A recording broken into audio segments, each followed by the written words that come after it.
2026 সালের জন্য নতুন কেন্দ্রীয় চুক্তির তালিকা চূড়ান্ত করল বিসিবি। গত বছরের তুলনায় এবার চুক্তিবদ্ধ ক্রিকেটারের সংখ্যা বেড়ে দাঁড়িয়েছে 28 জনে। পারফরমেন্স আর অভিজ্ঞতার ভিত্তিতে মোট 5টি গ্রেড থাকলেও এবারের চুক্তিতে সবচেয়ে বড় চমক, সর্বোচ্চ 10 লাখ টাকা বেতনের এ+ ক্যাটাগরিতে নেই একজনও।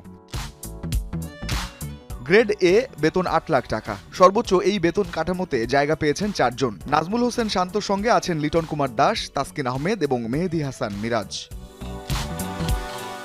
গ্রেড বি এর বেতন 6 লাখ টাকা। এই তালিকায় আছেন অভিজ্ঞ মুশফিকুর রহিম, মুমিনুল হক, তাইজুল ইসলাম ও মুস্তাফিজুর রহমান। তরুণদের মধ্যে তাওহিদ হৃদয়, সাদমান ইসলাম, তানজিদ হাসান, রিশাদ হোসেন, মেহেদী হাসান, হাসান মাহমুদ এবং নাহিদ রানা আছেন এই গ্রেডে।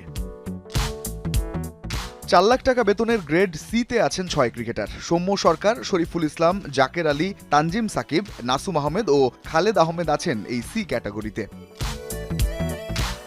সবশেষ ক্যাটাগরি ডি, বেতন 2 লাখ টাকা। এই ক্যাটাগরিতেই রয়েছে সব নতুনের সমারোহ। সাইফ হাসান, পারভেজ হোসেন, তানভীর ইসলাম, নাইম হাসান, হাসান মুরাদ, শামীম হোসেন ও নুরুল হাসান সোহান, এই 7 ক্রিকেটার নিয়ে গ্রেড ডি।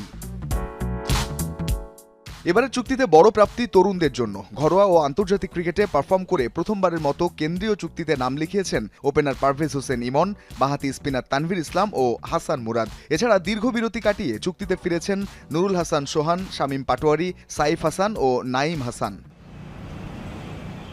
সবচেয়ে ইতিবাচক দিক হলো গত বছরের চুক্তি থেকে এবার কাউকেই বাদ দেওয়া হয়নি। 2026 সালের 1 জানুয়ারি থেকে 31 ডিসেম্বর পর্যন্ত এই চুক্তি কার্যকর থাকবে।